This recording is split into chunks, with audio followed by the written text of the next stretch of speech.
what I did been seeing a lot of people talking about is that he is such a fake intellectual, and that a lot of these online leftist like video essayists are too. I've noticed this with Ethan is online as well, where it's like they have this like kind of like false authority about them, like with what they talk about. Very, very pretentious, yeah. Right. Like you're posturing as an academic and you can't even make a YouTube drama video, right? Like why would I ever listen to you? Yeah, he's pathetic. He's a loser.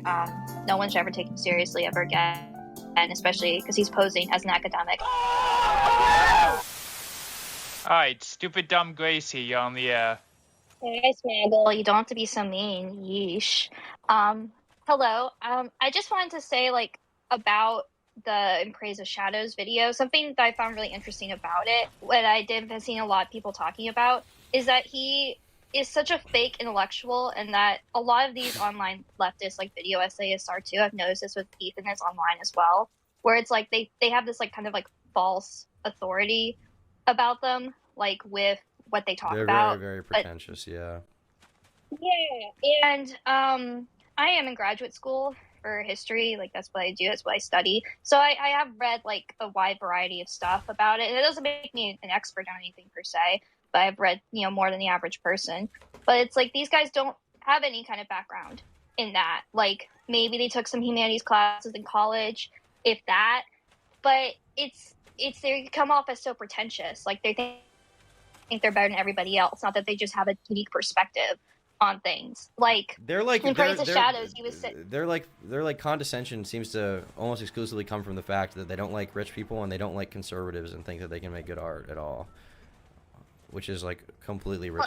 Yeah, because like in Praise of Shadows was saying about Wendigoon's Blood Meridian video, where he was like, I don't want to listen to 5 hours of some rich kid talking about Blood Meridian because he just can't relate to it. But first of all, Cormac McCarthy is one of the premier American authors. Like, he's incredibly popular. He's not some random, obscure, niche philosopher from the 18th century that, like, very few people would understand or relate to. Like, he's literally one of the greats of American literature. So that shows, like, an ignorance of the subject matter. But also, it's like nobody alive today existed during that time period. So all anyone has to rely on anyway is like text from back then and primary sources and people who have written about it. So I don't know what he thinks makes him uniquely qualified, or why somebody who has money cannot have an opinion or perspective. He basically just wrote him off because he has money, and genuinely I think a lot of that from him comes from resentment over the fact that he doesn't have money, which is unfortunate, but he just doesn't. Yeah, exactly. And another thing was I found really interesting was when he was talking about the use of the word Wendigo, and he said, "Oh, I'm saying it for academic purposes." So he's kind of like posturing as someone who has academic authority, but you don't. And the thing about academics is that part of being an academic is acknowledging your own biases and where there could be gaps in your research. Like, you try to be as thorough as possible, but that's why peer review research exists for a reason. It's very hard to get published because you have to be peer reviewed by other people in your field, and they're going to tear you apart and tell you what's wrong with your work and what you're missing and what you're not getting correctly. Like, I'm working on my dissertation before I graduate my master's, and like I'm just reading like constantly all day every day, because you just have to be as thorough as possible. And this guy clearly is not. He's a poser. He's a loser, just like Ethan is online. A bunch of all these other like red tuber types. Like, they don't actually know anything. They don't actually study what they claim to care about. And I really despise that. I think what they do disgusting. is they may have read a paper or an article from like a leftist perspective. Maybe it's written by, I don't know, Mother Jones. I don't think they're a leftist outlet, but kind of a leftist perspective about a topic. And they think that because they read that, they are as well researched as the writer.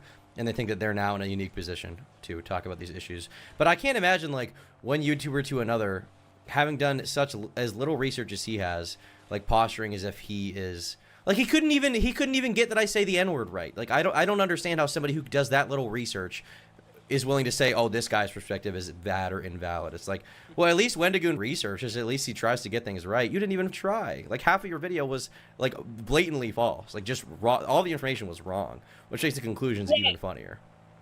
And he got Wendigoon's age wrong too. Like, he was saying like he was like 19 or 20 or something, but like Wendigoon's like in his mid-20s now. Yeah, I think he's 24. So, yeah. I think he was 21. So, but it just shows like such a blatant with somebody who's so pretentious like that and is like, well, I'm someone who has lived experiences and can actually make judgments about art. When somebody like that, and I mean, Ethan Online is guilty of this too, is like as unwilling to do research as he is, it's very, very frustrating, you know?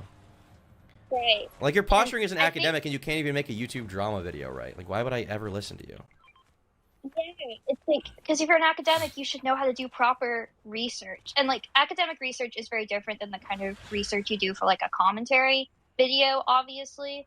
But Yeah, the commentary same videos are way principles less still rigorous. apply. Like, it's way less rigorous research. So he should be able to do that if he's willing to be this pretentious, you know? Yeah, not just that, but also the kind of sources you work with and the websites you go on. But even then, like, you should still apply like the same kind of principles. Like, you should have research questions, you should have outlines, you should have different rabbit holes you're going down. Like, it's a process. I like it, but it's a very long process. And that pretentiousness or lack thereof, I think, is why Windigoon is as popular as he is, because he 'Cause doesn't come across. he's unpretentious, yeah. Yeah, like his appeal is that he's just a guy who is really passionate about certain subjects, and he researches them and he talks about them and he presents them in a very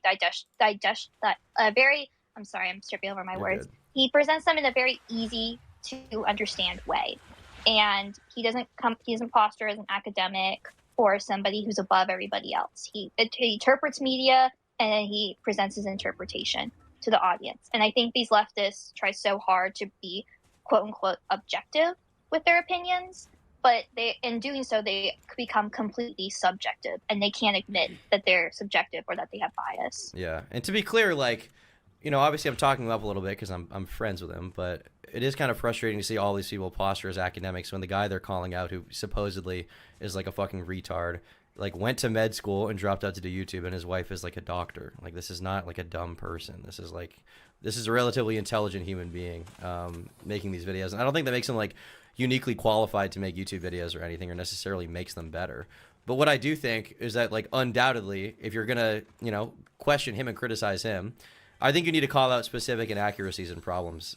And this guy basically had none of that. He was just like, well, let's look at his friends. And then he, like, mischaracterized the majority of his friendships. And yeah, just very frustrating. And then what you didn't cover, but let's look at his race and then just deny all the fucking Native American shit. I hate seeing these people because it turns me into like the fucking quartering or something, or like an anti like SJW type person. But like somebody who's like this much of a self-hating white guy, like I have a very hard time taking them seriously, especially when their research is bad. Yeah. Like, he also didn't even present his own credentials. Like, if you're gonna go like I'm a pretentious academic route, like, you know, like, prove it.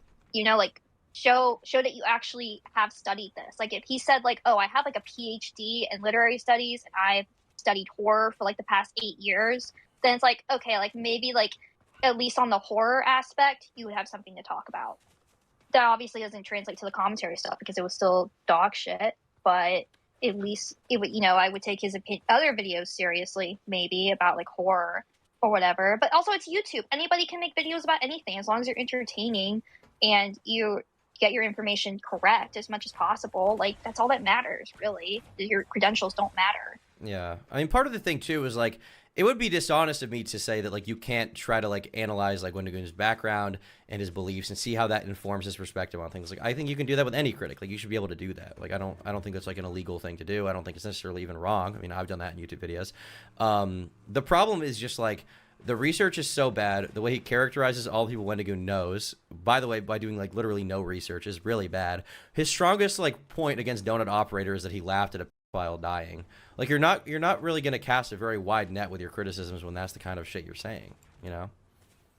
Yeah, it reflects very poorly on him. I was shocked by it the most was that he didn't have any clips of any. No, he didn't have any. Like, he didn't have any. He just had text come up of like supposed things Windigoon had said, and then with all the screenshots, he was like, "These are alleged screenshots. Allegedly, he followed Kyle Rittenhouse. Allegedly, he said this. Allegedly, it's like he's totally just inferring things and didn't actually provide any concrete evidence. I've seen not a lot of people. A lot of people are against him on my timeline, but I've seen a couple of people who are like, "Oh yeah, like I'm so glad he finally said something about Windigoon," where it's like he couldn't even provide the evidence for any of it. To be honest Like, with you, nothing. my theory of where he got that stuff is he wrote his entire like first 2 hours 45 minutes of the video and did his horror stuff, and then all the research for the rest of it. It seemed to be a lot of talking points and similar things to what I've heard on the YouTube drama subreddit. Yeah. Which is a sub that was like revitalized after H Bomber Guy's most recent video. Which is obviously attracts a very leftist audience, but the people there are particularly schizo. They're not like the average like online leftist, I would say. And a lot of the stuff, a lot of the stuff he had there was like, so like the picture he used of me and Wendigoon together in the car, that picture was directly posted to the YouTube drama subreddit.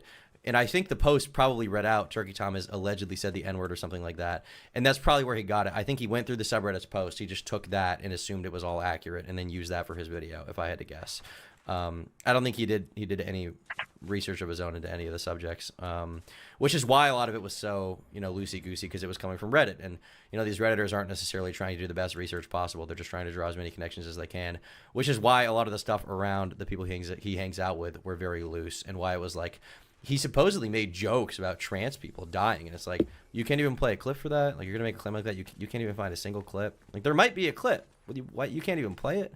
So I think he just kind of did a Nick is not green type thing and regurgitated everything and assumed it to be basically true. Dude. Yeah.